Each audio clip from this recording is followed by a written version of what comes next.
Jenna Sparks waited.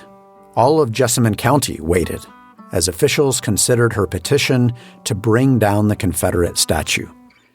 Unfortunately for 15-year-old Jenna, the wait was long. As the weeks and months rolled on, people turned their attention, as they do, to other things: car repairs, dentist appointments, vacations, and in some cases, to another monument. Turns out that the Confederate statue on our town's main street isn't the only Civil War monument in the county. 6 miles to the south of Nicholasville, the historic site of Camp Nelson was rising from the ground. Established by a 2018 presidential proclamation as Camp Nelson National Monument, this brand new memorial was beginning to capture the county's imagination. If the Confederate statue is fake history, Pastor Moses Radford says, Camp Nelson is real history. It's mind-boggling to me. As I keep telling my church over and over again, it's hard for me to believe now what I was taught years ago, that America was founded on the principles of God's word. It's hard for me to believe that. There were some guys who had twisted minds, who misused the scriptures for their advantage. And when you look at the history down through the years, under the umbrella of Christianity, there have been a whole lot of folk been mistreated by the superior groups, being white Americans, over the years. He's still upset with the sanitized version of history told by the Confederate statue. That statue doesn't tell the true stories of violence, of rapes of enslaved women, or expulsions of refugees, about how even the Union was complicit in racial oppression. After visiting Camp Nelson one crisp November evening, Pastor Moses is subdued. Heartbreaking that people have been treated such. Now, that's history in Jessamine County. Camp Nelson is real because it tells these disturbing stories. But it's also real because it's inspiring. Enslaved people were emancipated there. It was a place of redemption. After the terrible expulsion, the nation said their names. The past is never dead. It's not even past. This is Rebel on Main. I'm your host, David Swartz.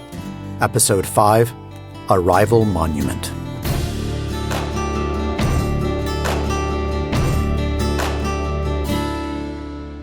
Until very recently, these tangled stories have been hidden in the white community. Not only hidden, but buried, literally buried by time and soil. Today, the park is pretty much open grasslands, mowed grass, as well as some farther out areas where hay is grown. This is Stephen McBride, Camp Nelson's chief archaeologist. He sure looks the part, with his scruffy grayish-white beard, spectacles, sportsman's vest, and rolled-up sleeves. We're walking around the camp, the wind whipping around us. I think he's underselling the scene a bit. It's not only expansive fields. With its towering old trees, wooden fences, and regal White House, Camp Nelson is beautiful, especially on mornings when ghostly fog hangs in the air. You can almost imagine troops emerging from the mist. When we started excavation, it was private farmland. There was the one residence, which the Civil War people called the White House, which was in pretty rough shape. Some tenants were living in it, and they were, I guess, farming or supervising the farming. In other words, it looked like so many other properties in the area. There was no sign that in the mid-1860s, this Union Army camp had been one of the most important Civil War sites in the Commonwealth.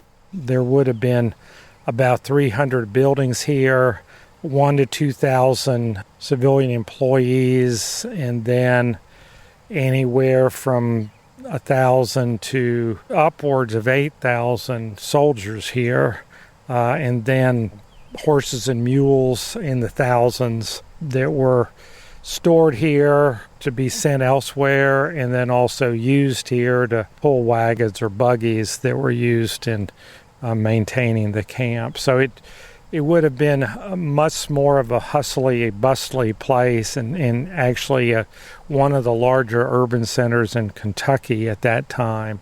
If classified as a city, Camp Nelson would have been the third largest in the state, trailing only Louisville and Lexington. So big, in fact, that it had its own bakery, machine shop, and hospital, even its own prison. It wasn't really a POW camp. It was really a jail for Union soldiers and civilians that had committed crimes. And they had a jail inside a stockade where prisoners were kept. The kind of crimes they would have committed were drunkenness, gambling, theft, murder, buying liquor illegally. Like most military installations, Camp Nelson was a rough-and-tumble site with big noises and a big stench. It would have been a loud, active, probably kind of smelly place with all the horses and mules, some cattle as well that were kept for food. For soldiers in the right part of the camp, the smells were good. There was a bakery to the south of us which baked 10,000 rations of bread every day, so that probably added to the aroma around here as well, kind of probably a yeasty smell. So the sounds that we're hearing right now are from cars and trucks going down Route 27, and we're hearing a leaf blower and those kinds of modern sounds. What was the ambient sound of 1864? Probably wagons going by, people talking. There was a government shops where they had farriers and other blacksmiths, so maybe hammering. Archaeological evidence of the south end of the camp suggests that there was a moderate amount of rifle firing, target practice down there that was up against a hillside.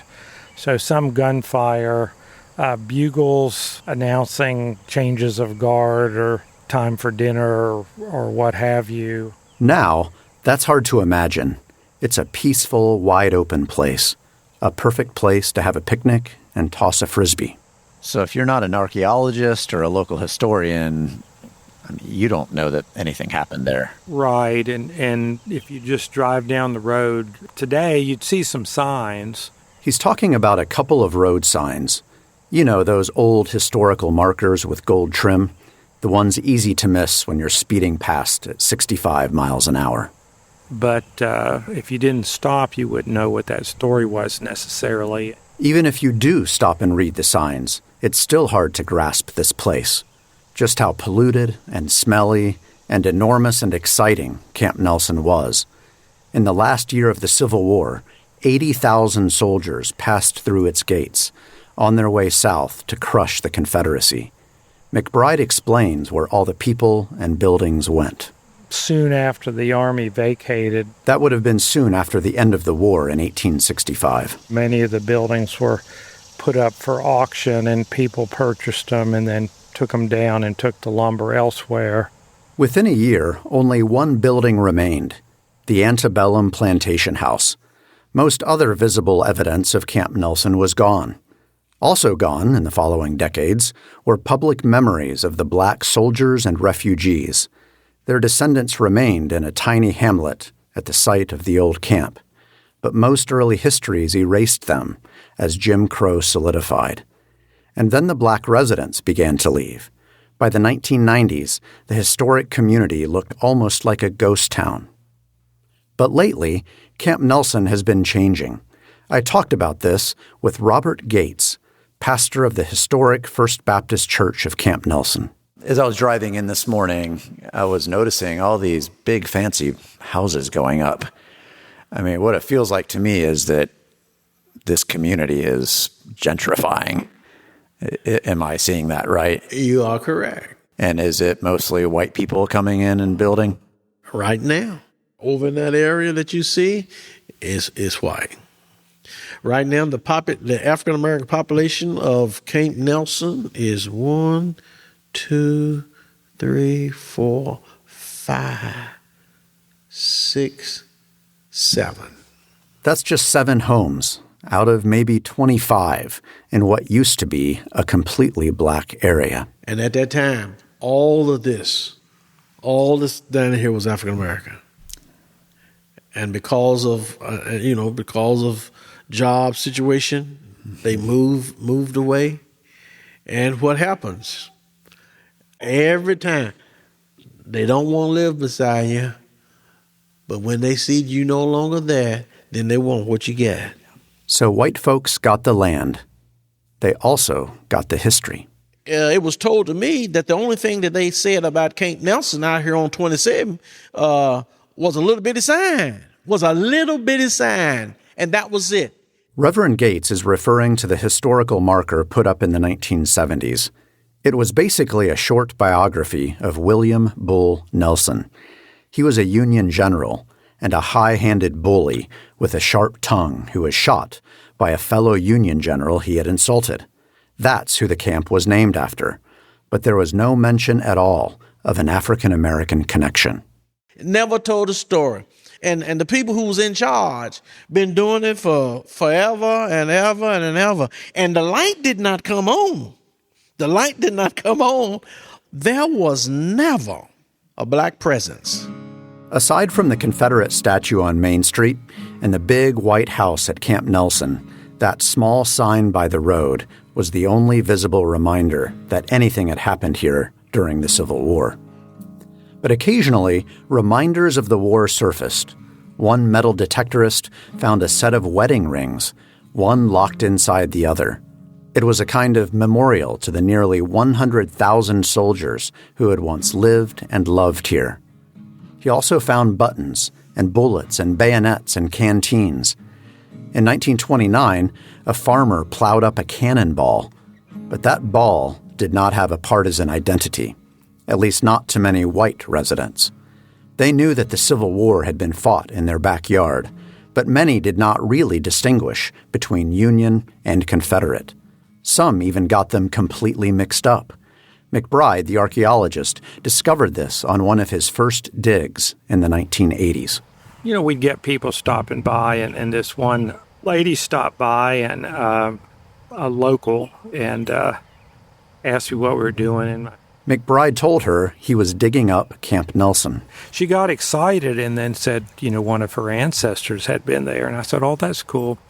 And then I don't remember how I let it slip out, but I said, which Union regiment was he in? And she got really aggravated and said, well, he was in the Confederate Army. And I said, well, this was a Union camp. There weren't any Confederate troops here unless they were in prison. And she got pretty irate and then stormed off and got in her car, and that was that. He's laughing, but this exchange made McBride a little irate himself, as much as this mild scholar ever gets. And it drove him to action. In the 1990s, he embarked on a quest to remind white people about Jessamine County's black history. Over the next decades, his excavations of Camp Nelson would attempt to emancipate the county from the lost cause.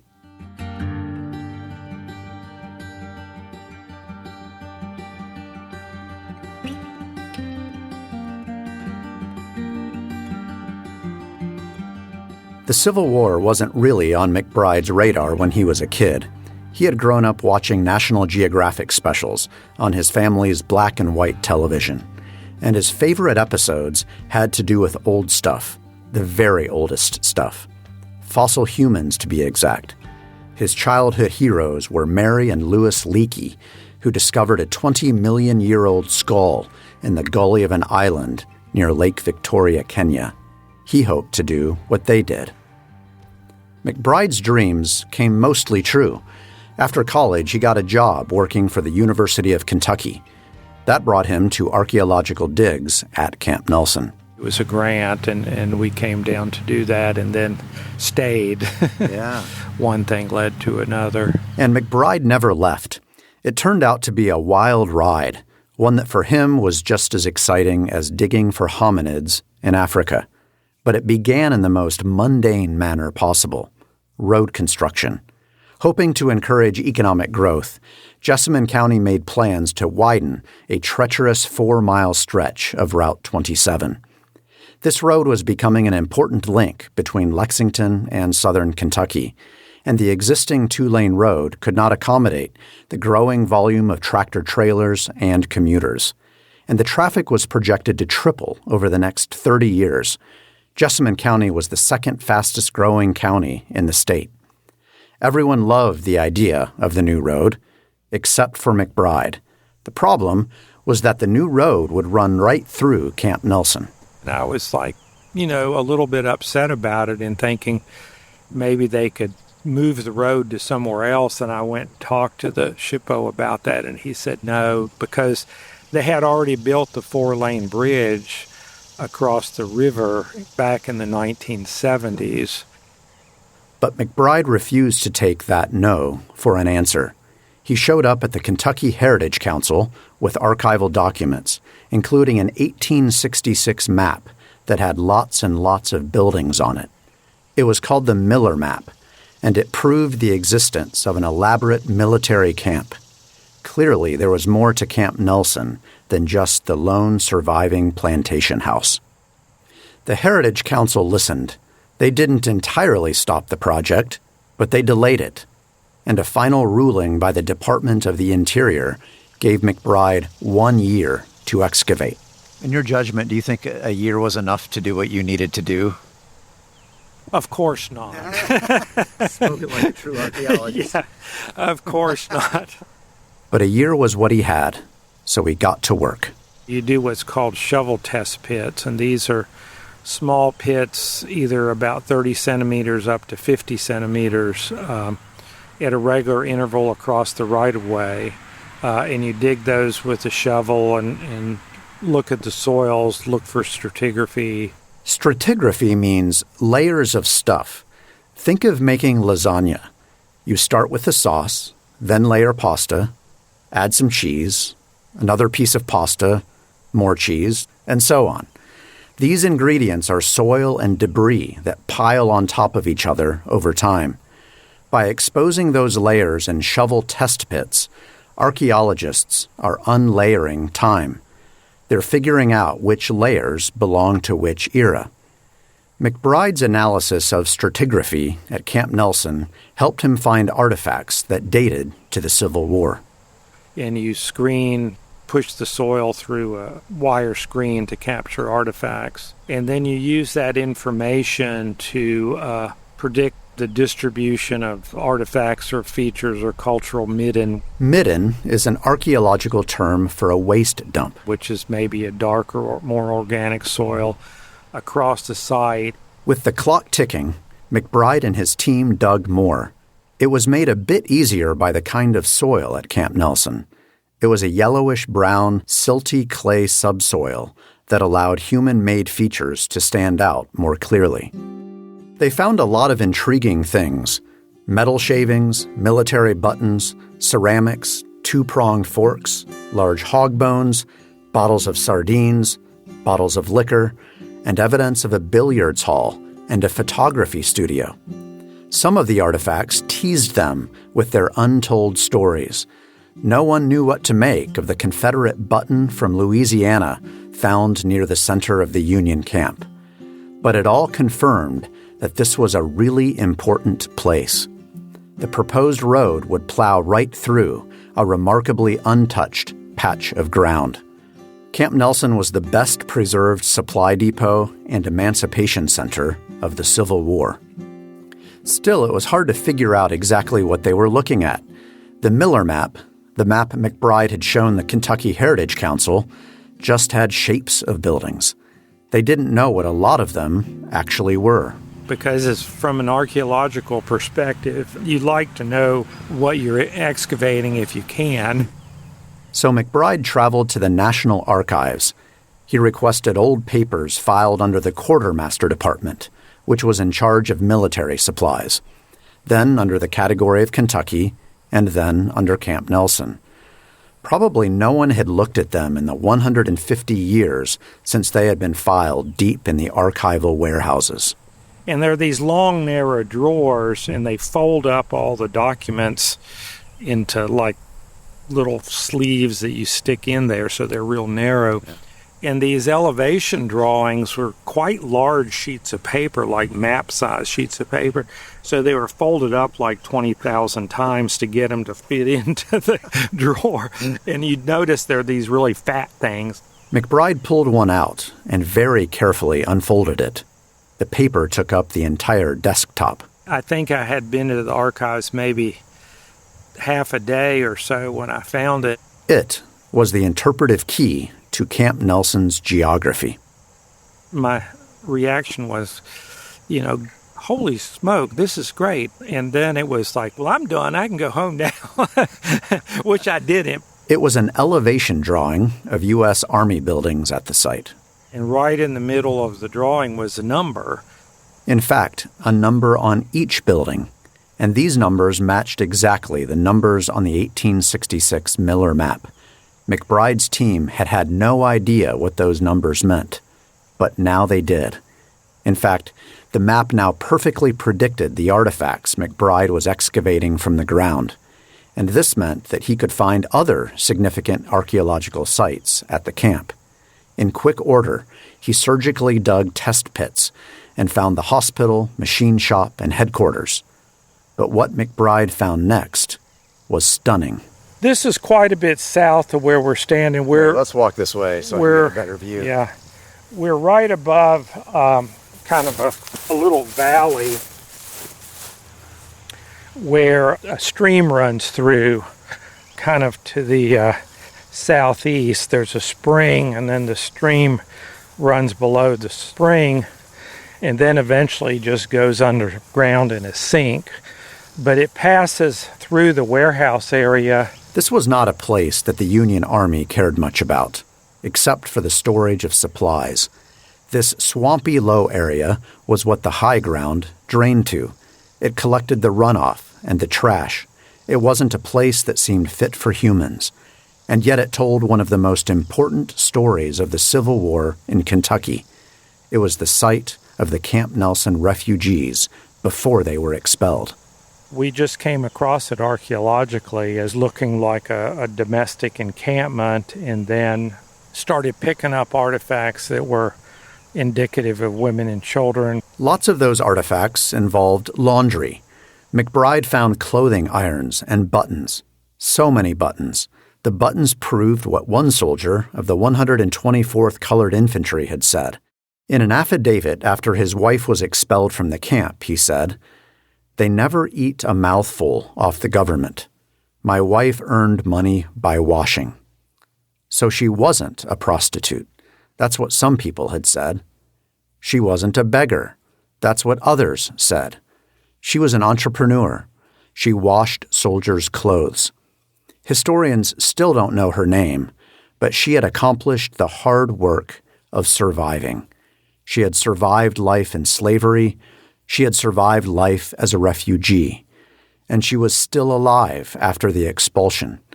Her husband found her huddled in an old building as sleet poured in. I asked McBride if there was a moment when he realized he had found the refugee encampment. Yeah, definitely when we looked at the beads. McBride here is talking about glass beads, which were either used by children as toys or worn by women as fashion accessories. And there was one very special item. I also remember distinctively when we found the button, the dome button with an X on it. One of the students found it and brought it over and showed me, and I immediately knew what was going on. So that was kind of a cool moment. The X on the button was a West African symbol for the universe. McBride theorized that it was meant to ward off evil. We also found a pierced coin, a half dime. A 1930s oral history interview of a formerly enslaved woman told him what such a coin meant. Back in slavery times, all her children wore pierced coins on a string around their ankles. They were protective magic, basically. She said all of my children would wear a silver coin around their ankle to keep off the witch's spell. And the idea was the shiny coin would reflect, and if you put a spell that way, it would reflect back and hit you. It wasn't just the laundry supplies and the beads and the coins. They also found ceramic doll fragments, hair barrettes, and marbles. The evidence became overwhelming.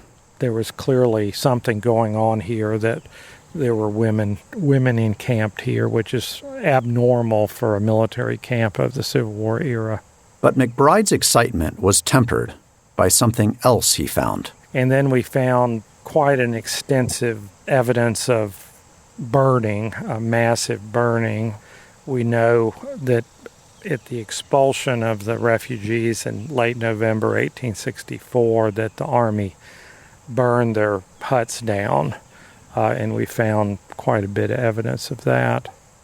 And do you remember the moment when you found all that ash? Yeah, because there were thousands and thousands of burned nails in this large ash deposit. And archaeologically, it looks like they tore them down and then they would pile them up in 2 or 3 different locations and then set them on fire, because we were getting massive quantities of burned architectural items in a small area, way too much for one dwelling. So they basically made kind of like a bonfire. It was so hot, other artifacts like glass melted, which takes a pretty high temperature. But we would found like 3, 4, 5,000 nails in a small area. So it's not one hut, it's lots of huts. Amidst the enormous deposit of ash and the burned nails, he found a coin. Interestingly, also, the Pierce coin has clearly been burned, which is kind of unusual for coins. So the fact that it was unusual for a coin to burn, does that say something about the intensity of the fire? Right. I think it says something about the intensity of the fire. We also have a lot of burned, completely melted glass, which takes a very high temperature. But also the fact that the coin was burned may have suggested that it was, kind of lost suddenly during the expulsion. People didn't have a whole lot of time to gather up their goods, and it perhaps was left in one of the huts or fell off in the rapidity of having to move fast and get loaded up under guards with rifles and bayonets that forced the refugees to get up into wagons and be moved out of camp. And remember that children were involved. The pierced coin contained a poignant reminder of that. It has a date of 1857 on it, and from some oral history, there's a suggestion that at least sometimes the birth date of the wearer was the coin's date. So it's more than possible that a child born in 1857 was wearing that coin around their ankle in 1864 when it was torn off and lost. This kind of archaeological evidence made the expulsion seem too real to McBride. It's one thing to read about in documents. It's another to see the thousands of burned nails, huge ash deposits, and children's toys.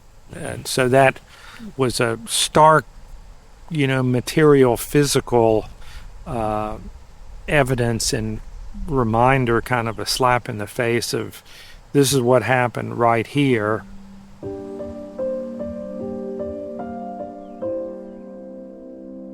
Just imagine that 7-year-old girl. She's just escaped a plantation. Having found refuge in a Union Army camp, she thinks she's safe.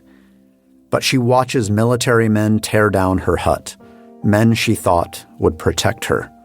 The wood is piled high and then sparks into a towering bonfire. And now she's forced, at the end of a rifle, onto a wagon, which will dump her a few miles north into a freezing landscape of snow. It's a terrible episode of history, but it tells an important truth about Jessamine County and an important truth about America. The expulsion happened on the right side of history, that is, the Union side, and this implicates the whole nation, not just the slave-holding South.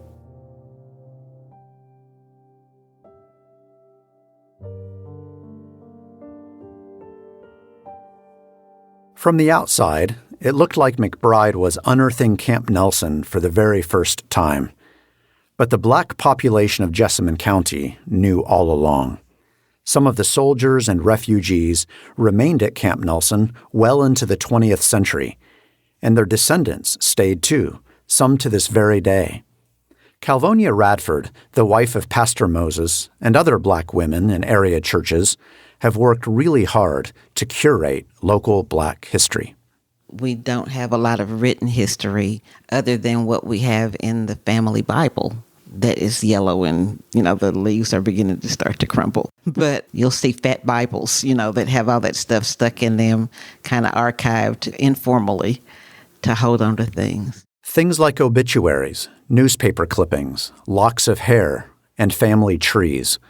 Her family's Bible, their archive, was given to Calvonia by her father just a couple of years ago. He just said, come here, in the room, and he says, I want you to have this. And that was really precious to me. During my research, black women have taught me so much. I learned that during Reconstruction, their ancestors staged elaborate Memorial Day and 4th of July celebrations on Camp Nelson's grounds. They played softball, ate barbecue, and recited the Emancipation Proclamation. They spoke nostalgically about what was called the Refugee Spring. It produced drinking water for the black settlement. There was a string band comprised of the children of former soldiers called the Booker Orchestra. Their most famous song, played in the fiddle, mandolin, banjo, and kazoo, was called Camp Nelson Blues.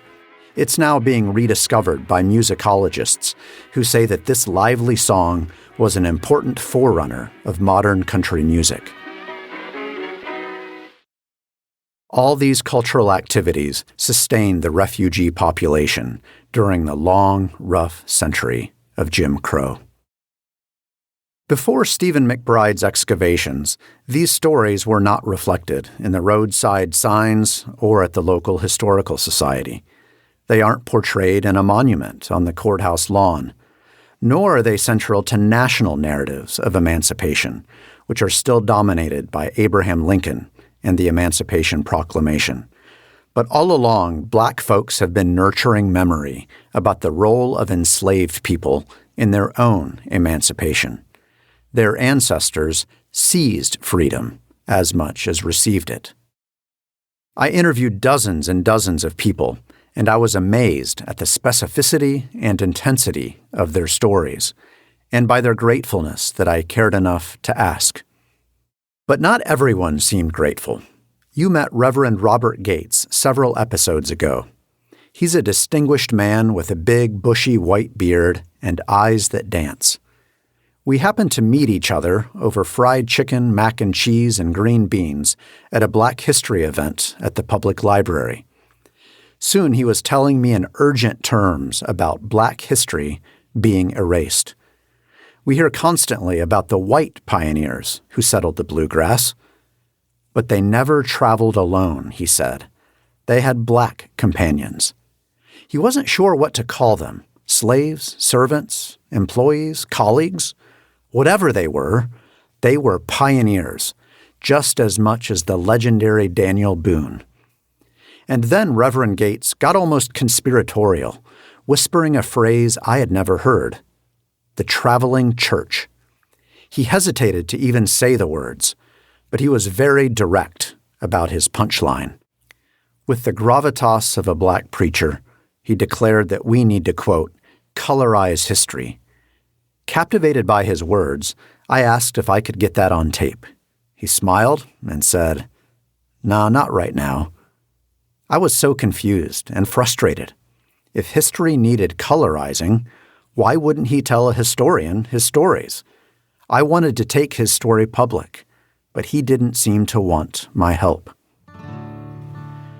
As soon as I got home, I researched the heck out of the traveling church. I found lots of old books and ultimately a terrific story.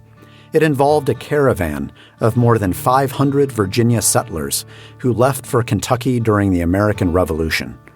Persecuted by Anglicans in Virginia for not preaching slavery, they believed they were replicating the exodus of the Israelites from Egypt. The traveling church followed a treacherous trail. Fearful of Indians and accosted by severe weather, they limped toward the Kentucky bluegrass. Gates's revelation, passed to him through oral history, was that African Americans, both free and enslaved, helped lead this interracial group. Peter Durrett, for example, had scouted the Kentucky wilderness in preparation for the journey. As one account put it, at times there was a mighty lifting up of voices among the Negroes, for Uncle Peter was with them, and he set the example. When they finally reached the bluegrass, they formed black churches that later became vital links in the Underground Railroad. What a different origin story of our state. In grade school, my children had only learned about Kentucky being founded by Daniel Boone, James Herod, and other white pioneers. The traveling church represents a startlingly different narrative.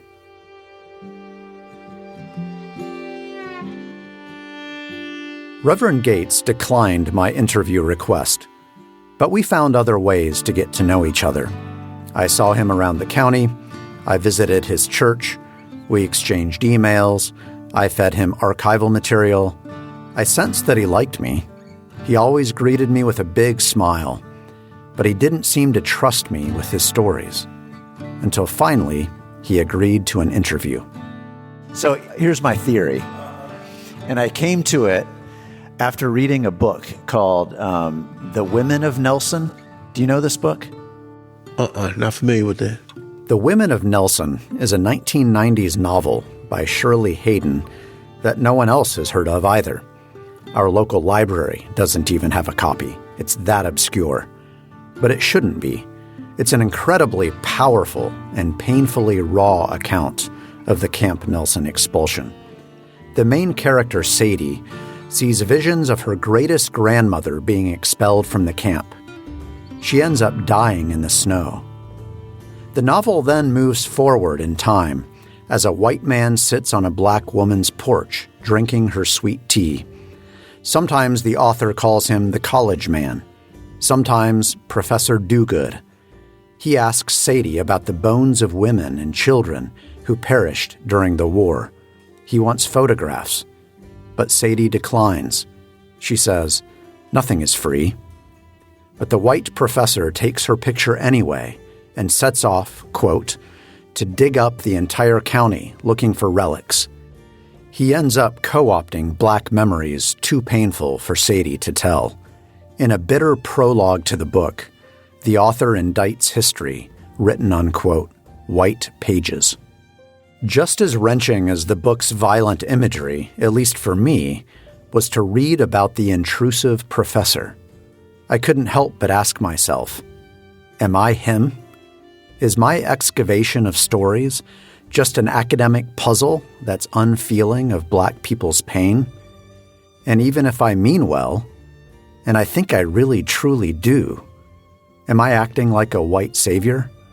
Am I telling stories others should be telling for themselves? When I sat down with Reverend Gates, I asked him these very questions. Is that what you were worried about? Is that why you've been hesitant to talk with me? Yes. And you've got to understand that you're not the only one who has approached me. See, I know for a fact, the information I have is you don't have. Because my information is research and oral tradition. And I want to keep it. He wanted black people to tell the story. There is not a black book written about Camp Nelson by a black person. Everybody's writing about the general information about Camp Nelson and about the Civil War. But see, they don't have the inside story. Like I have. I got the inside story because I done my own research. It's not white research, it's black research. And white people kept coming at him, wanting his stories. I have been approached, and I have been approached, and I have been approached, and I told my wife, I said, I'm not going to talk no more. I said, I'm going to keep my information to myself. And if anybody's going to, if you want to say per se, profit from it, I want the profits to come down here to Camp Nelson. And so that's where I'm protective. But Reverend Gates also nurtured a pragmatic streak. And so I'm learning. I'll see you on Facebook and see the things that you're doing. And I appreciate what you're doing.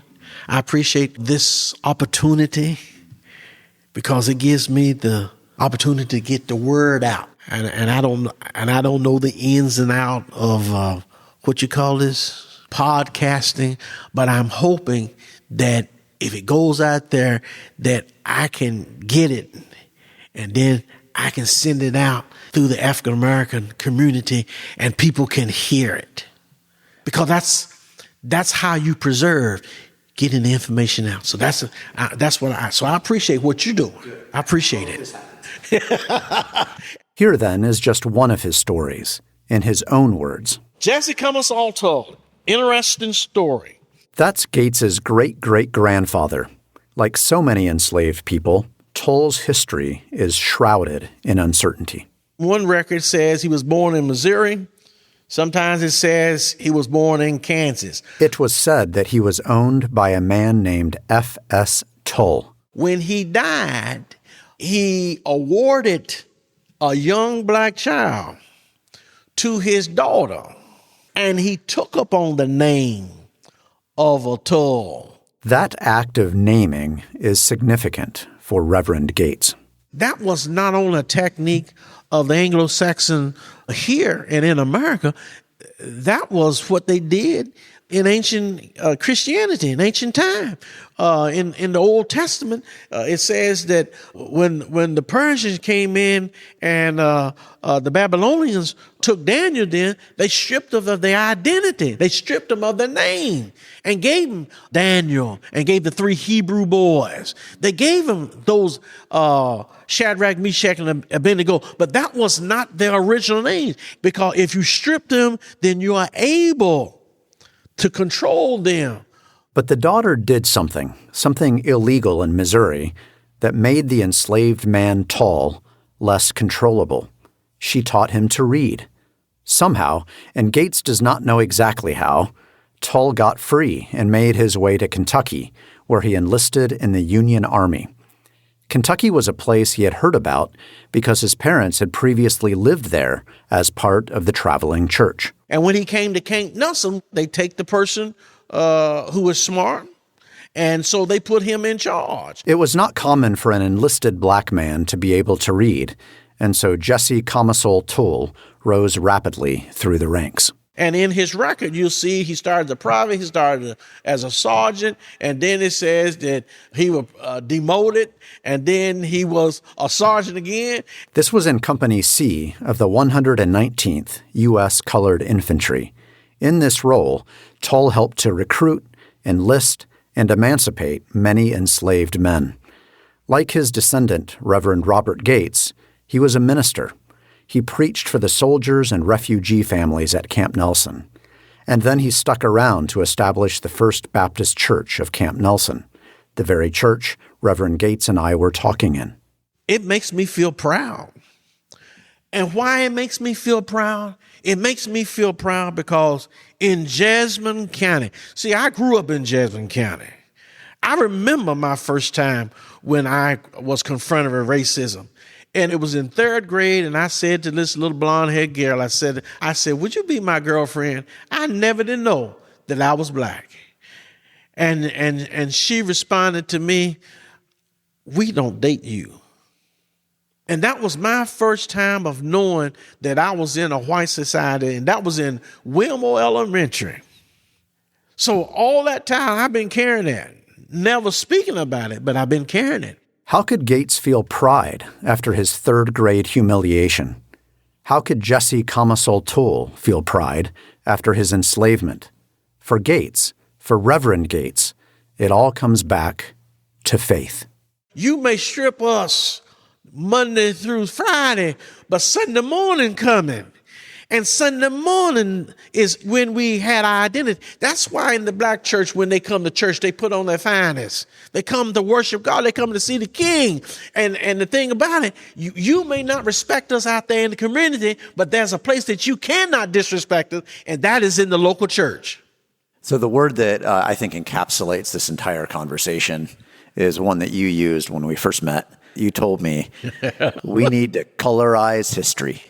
Yes. Tell me what that means to you in just a couple of sentences. It's a story, and our story is not history. Our story is our lives.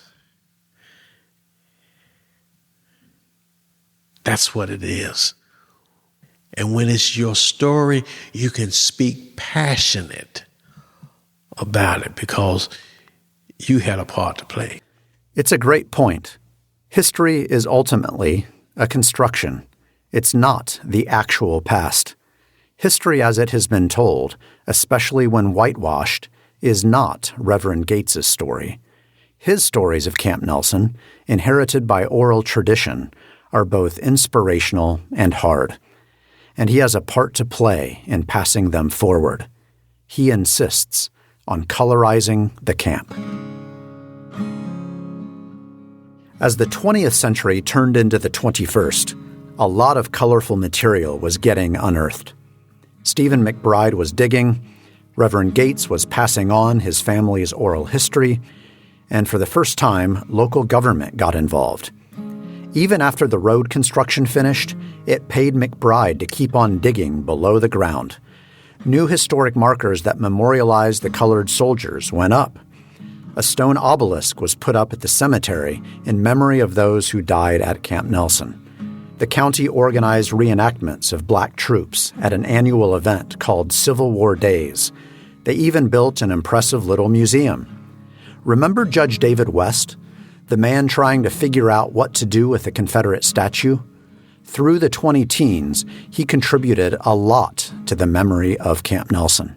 When I've met with groups of people who believe we need to do something with the statue out front, I'm humbled to remind them that I was the judge executive that put the spotlight on Camp Nelson.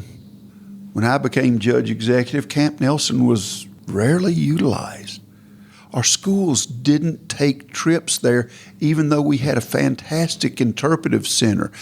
It wasn't being used, and that was a travesty. This was in the 2000s. So I happened to have Congressman Barr's ear. Andy Barr, a Republican, is still our congressional representative. And we took a trip down there, and most of our politicians had never been to Camp Nelson. And when I took Congressman Barr down, he could not stop reading. And I said, Congressman Barr, this is not the site of a battle where bullets flew, but this was the site of a more important battle. The battle for equality, the battle for civil rights, born in places like Camp Nelson, Kentucky. And he grabbed that narrative and took it to the United States Congress. It wasn't a natural alliance, Reverend Gates and these two conservative Republican politicians, but the Reverend was frustrated by that little bitty Camp Nelson sign that only mentioned a white Union general. And so he welcomed their advocacy. And the light did not come on. The light did not come on until they went to that next level, that national level. Well, when they went to that national level, it opened the floodgates. And we have Kentucky's first national monument in Jessamine County. So I'm that guy. I wanted that story told. Man, I still get chills talking about that. It's remarkable, and they deserve a lot of credit. But I did have a concern. Reverend Gates and I discussed it at the Camp Nelson Church. I showed up at the announcement of the Camp Nelson National Monument. The cabinet member, Ryan Zinke, was there. Andy Barr was there, and they read the proclamation from President Donald Trump. And I've been watching your Facebook page long enough to know that you don't share their politics. Did you ever feel like used? When Congressman Barr and I talked, it was never political. There was never a time that he asked me my political affiliation, and there was never a time that I said my political affiliation. The whole purpose was Camp Nelson National Monument of getting that story out. And he said to me, I'm going to put Camp Nelson on the map. We worked side by side. He was real. We don't know about Trump. I can't vouch for him. But on the other side, the Bible says the wealth of the unrighteous is laid up for the righteous. So I feel that was an opportunity that God took the unrighteous and made it for the righteous. Gates reciprocated by starring in a television ad for Barr's campaign. Freedom isn't free. During the Civil War, Camp Nelson was one of the largest training centers for black soldiers. My own great-grandfather served here. For 25 years, we've been trying to get Camp Nelson designated a national monument to honor their sacrifice for freedom. Congressman Andy Barr cared and got the job done. I'm Andy Barr, and I approve this message. For Reverend Gates and Barr, the stakes were too high to allow the story of Camp Nelson to be stopped by politics. As you already know, Barr's support worked. Less than a month before the election, the news broke. Here's the report in 2018 from LEX 18 out of Lexington. Nicholasville's Camp Nelson may soon have a new designation. Lee Cruz joins us live from Jessamine County with the details. Yeah, guys, we're at Camp Nelson, and again, the folks here at Jessamine County have done such a fantastic job with that it got noticed from the National Parks Department. The county judge is with me, David West. Good to see you there, David. The Department of Justice has all the papers, preparing them for the president. He can sign using the Antiquities Act, declaring this a national monument. Here's the interesting thing. We've got Mammoth Cave, which is a national park. That's correct. But Kentucky doesn't have a national monument. We would be Kentucky's first and only national monument. We would be a sister to the Statue of Liberty, another national monument. All right, David, thank you, buddy. Thank you. Appreciate it. All right, ladies, we'll send it back to you. Very interesting. And, it played a big role in history, and now it will make more history. Yeah, Lee, thank you very much. And that's exactly what happened. Here's Congressman Andy Barr at the big announcement. Today is a great day for Jessamine County. It's a great day for the Commonwealth. It's a great day for our country. And as Judge West and Secretary Zinke pointed out, in a time in our country where there are divisions, this is the real story of America. On October 26, 2018, the federal government issued a proclamation establishing the Camp Nelson National Monument. In the 5 years of its new status, which came with a lot more money than Jessamine County could ever invest, the site has pursued a vision that makes Gwen Mitchell, a great-granddaughter of Camp Nelson, proud. I remember when it was just a house, and the school bus stopped there and picked up kids. For them to have restored it and claimed it and recognized the history there is just awesome. In its first public event as a national monument, Camp Nelson staged a luminaria in public lament of the expulsion. On behalf of the staff, we welcome you to the first of many National Park Service events that will take place here to honor all of Camp Nelson's complicated history. This is Ernie Price, the first superintendent of Camp Nelson National Monument. I want to thank everyone for coming out on this beautiful evening. November is not always this forgiving, as we know. But it's beautiful tonight. We are particularly honored to be joined by those of you who are direct descendants of people who lived and served at Camp Nelson, and I know there are quite a few among us. Perhaps in a way, though, we are all children of Camp Nelson.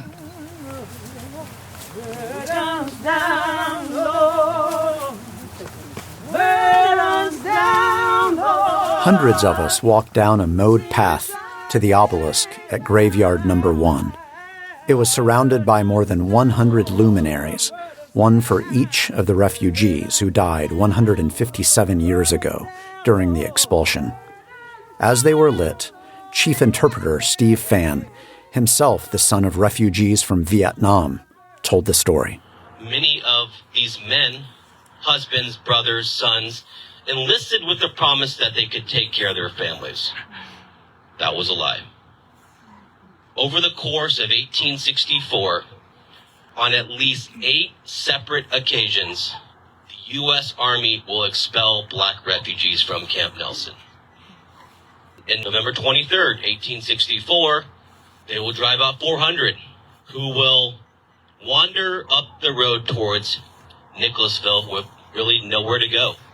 In starving and sick condition, the soldiers were ordered to destroy their huts and shacks to ensure that they did not return. We are here today to honor these people. I'm going home to live with Jesus, live with Jesus. Since I lay my burdens down,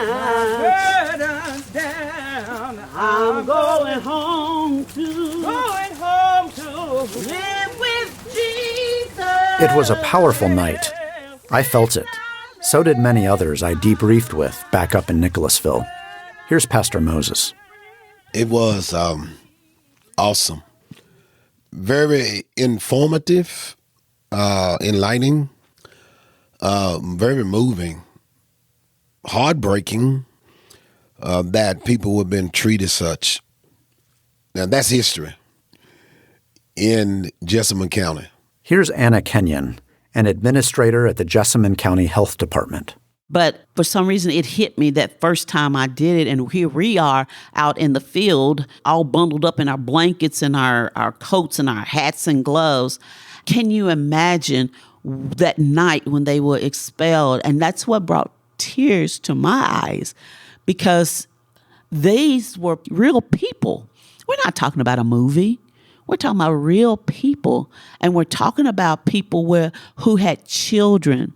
I can't even begin to imagine this even for today, to walk outside without my shoes on, without a coat on, and having a child on my hip and a child in my hand, and having to walk just from here to downtown Nicholasville.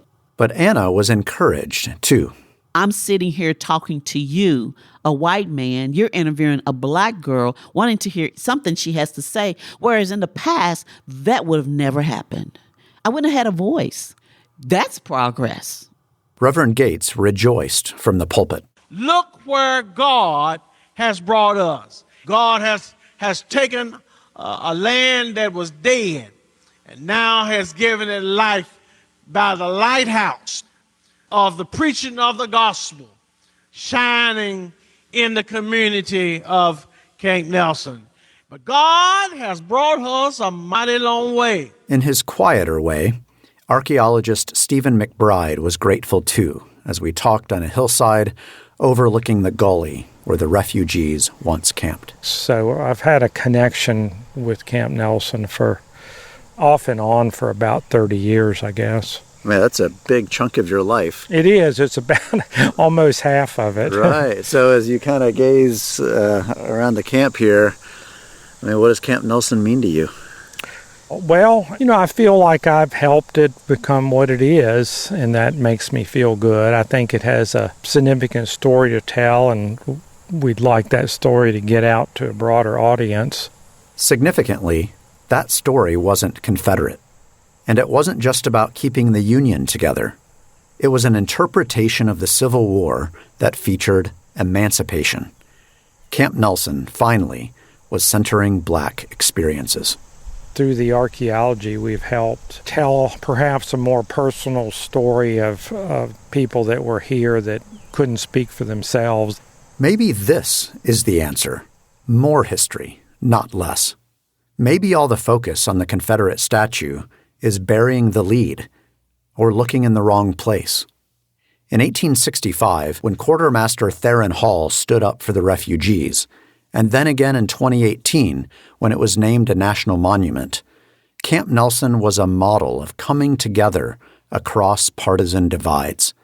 Republicans and Democrats, black people and white people were telling complicated, true stories about the past. As novelist James Baldwin said in the throes of the civil rights movement, American history is, quote, longer, larger, more various, more beautiful, and more terrible than anything anyone has ever said about it. Beautiful and terrible. Camp Nelson captures that sentence better than any place I've been. Have you been baptized? Certainly, Lord. Have you been baptized? Certainly, Lord. Have you been baptized? Certainly, Lord. Certainly, certainly, certainly, Lord. As the county gathered around the obelisk to lament the expulsion, it struck me that Camp Nelson, at least in this moment, had won Jessamine County's struggle over what kind of history to celebrate. Of the two dueling monuments, Camp Nelson is the national monument. It's literally on the map. But I'm also mindful that the Confederate statue is still around. 6 miles to the north, in the middle of the county seat, it still enjoys pride of place on Main Street. And as the 2020 election heats up, that bronze figure is about to get a whole lot more contested. Thanks for listening to Rebel on Main.